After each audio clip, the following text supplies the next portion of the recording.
right hand, but I actually instead ended up getting the strawberry black pepper sour, and I wish I would have went with my gut and got the strawberry and coconut right hand, because the black pepper sour had a little too much of a kick for me. Delicious. Woo. I much preferred the peach shrub whiskey smash, which is what my friend Vanessa ordered. Oh, this one's good. That's good. And while I did enjoy Vanessa's drink, I wasn't a fan of the brulee banana highball that my friend Chelsea got, which I expected considering it has coffee and banana, two things I do not like. Not my favorite. That one has coffee in it, huh? And then there was the last drink, the brown butter old fashioned, which I knew I wasn't gonna like. Alright. I already know I'm not gonna like this. That is good. It's smooth for an old fashioned. Bourbons are they have to be a. Those are the drinks. Those are the old fashions are what I drink. But Caitlin liked it, and she's the one that had to drink it, so that's all that matters. Then everybody but me ordered a second drink. I was really tempted to get the other strawberry drink that I wanted, but I knew coming in that this was a pretty expensive place, so I told myself I was only allowed one drink. And in the end, our total for 7 drinks, the flatbread, and the charcuterie board came out to a whopping $237.50. All right, what are your final thoughts on this bar? I'm lit, so it's all good. I am lit. It's Tuesday, and your girl is good. It was bougie, but worth the money. Talk to me tomorrow after you see your bill, and then tell me if it's worth the money. I'm about to drink a drink. $18. People have been feeling it a little bit. If you can't tell, they make them. There's liquor in these for sure. Now, do I think it's worth it? Well, I'm pretty cheap, so you'll never see me spending hundreds and hundreds of dollars in here, especially when I can get other drinks in Epcot's for a lot cheaper. But I think if you just want to grab 1, maybe 2 drinks with friends and get away from the crowds and the heat, it's pretty nice. It's not a place I'll frequent often, but I'm glad I got to try it, and I still want to try that strawberry coconut drink, so I will be back at some point for that. But what do you guys think? Do you want to try this adults-only lounge, or would you rather just stick to drinking around the world? Let me know in the comments. Get ready with me for my friend's baby shower. So the theme of this shower is a little cutie is on the way, and the color scheme is the sunset colors. Now, I barely own any yellow, orange, or hot pink, so I will be wearing this mustard yellow top as well as this hot pink skirt. I was tempted to wear this yellow top because this has been sitting in my closet for years and I've never worn it out, but it is so hot here in Florida, I knew I would die with long sleeves. So I'll just have to wait for another occasion to wear that yellow top. Now, I really wanted to add some type of orange accessory, but orange is my least favorite color. The only orange accessory I had was these coral earrings. Now, this was a brunch baby shower, so it was 11 a.m. and I'm not a morning person, so I didn't put much effort into my hair and makeup. All I did for makeup was this lipstick, and for my hair, I just spritzed some water and leave-in conditioner in there to bring out my natural waves. Lastly, I put on my white Hokas. I'm way overdue for a pedicure, so there was no way I was gonna wear sandals, and I really don't own anything other than sneakers and flip-flops, so Hokas it is. For a bag, I took this cute rose purse. It's the only bag I have that matches the theme. Anyways, this was the final look, and these were the gifts I took to the shower. First off, she had a diaper raffle, so I bought these because they have Winnie the Pooh on them. Second, she wanted us to bring a baby book rather than a card, so I bought this one called Bedtime Bear. Lastly, I got 2 items off of her registry. One is a light-up toy, and the other is a mirror to put in the car so you can see the baby behind you. I luckily found this Orange's wrapping paper at Home Goods for $5. And with that, I was off to the baby shower. What's wrong with my voice, Doc? I'm afraid you have laryngitis. Laryngitis? Well, what am I supposed to do about that? Try to use cough drops to soothe your voice, drink plenty of fluids, and of course, rest your voice as much as possible and try not to talk very much. But, Doc, I don't know if I can do that.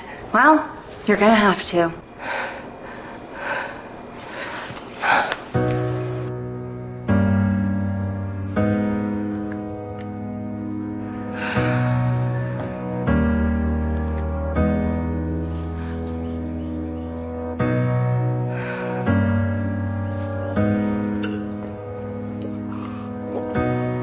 What's your name? What is it? You can't speak.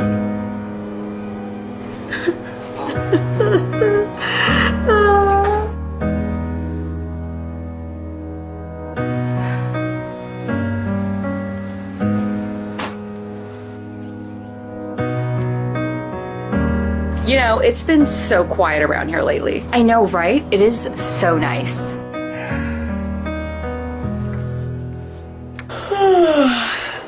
Oh, what a beautiful day. My voice is back. My voice is back! Oh my god. Everyone! My voice is back! Ah! There goes our peace and quiet. I broke my nail. So rude, do you see it? Come on. Come on. Really? Okay, you guys are just gonna have to take my word for it, apparently. Throat lozenges. Throat lozenges. I can't say that word. We're saying cough drops. Cough drops. Cough drops, drink plenty of fluids, and of course, rest your voice. Kill myself. So then she grabbed my shears out of my hands and threw them at the mirror. All because I told her we don't offer nail services here. And not only did she break the mirror, she also broke my shears, which cost me $700, by the way.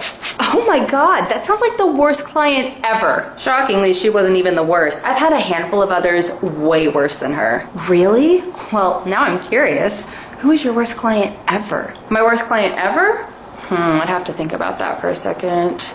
Oh, I know. There was this woman that came in once, and right off the bat, she rolled her eyes at me when I said hello, so I knew she was gonna be a disaster client. Well, maybe she was having a really bad day. Yeah, but she didn't have to be rude about it. Anyways, I brought her over to my chair, and before I could even ask her what she wants done to her hair, she starts criticizing my hair and telling me everything she hates about it and how I should be ashamed to call myself a hairstylist. Oh my god. So then she says she doesn't feel comfortable letting somebody with fugly fried hair do her hair, and at this point I'm just sick of her attitude. So I suggest that she either go to one of my coworkers instead or she go find another salon. But do you think she got up out of my chair?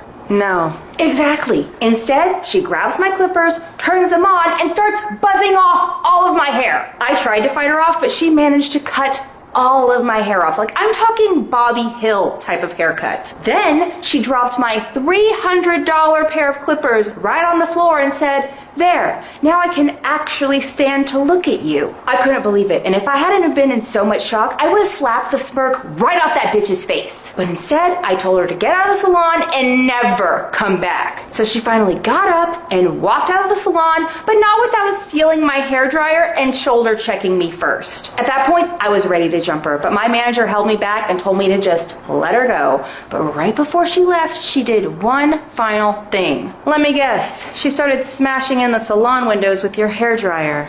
Yeah, how did you know?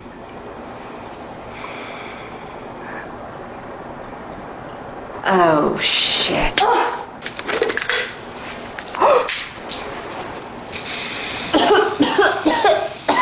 How dare you say such awful things about me? I am not paying for this haircut. Oh, and I'm taking this. Ow. This is why you're my worst client ever. Ow. I had this woman come in once, and I said hi to her. Wait, there was this woman who came in once. Oh, I know. There was this woman that came in. How dare you say such odd... I need water. What was that?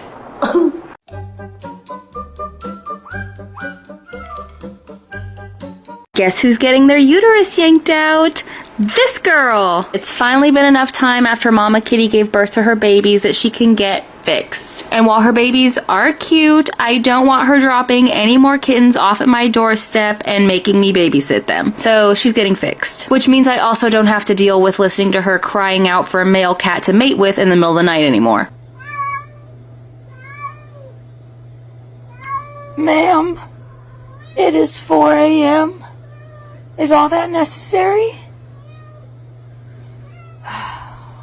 Speaking of male cats, this guy, who is the potential father, is also getting fixed. His name is Piggy, and he's been hanging around my neighborhood for a while, and he also likes to spray all over my property, and I'm tired of it, so he's getting the snip. Now, unfortunately for me, I had to drop them both off at 7 a.m., and I have a habit of not being able to sleep when I know I'm gonna have to get up really early because I'm afraid I'm gonna miss my alarm, so I didn't even get 1 second of sleep the night before. But I wasn't gonna let that stop me from getting them fixed, so I lined my car with puppy pads and got the carriers ready, which Mama Kitty's babies were more interested in the carrier than she was, but she went in pretty easy. Piggy, on the other hand, was not easy to get inside. He had never been in a carrier before this, and yes, I know this carrier is too small for him, but it was a last-minute appointment, and my cats are pretty tiny, so I had to work with what I had. Once they were both in the carriers, it was off to the vet, and I got to hear this the whole car ride over.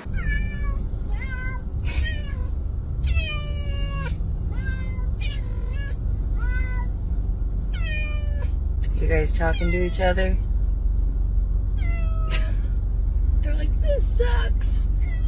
Look at this. She like sandwiched herself between the towel and the little bottom piece of the carrier. Poor thing. Alright, I'm here.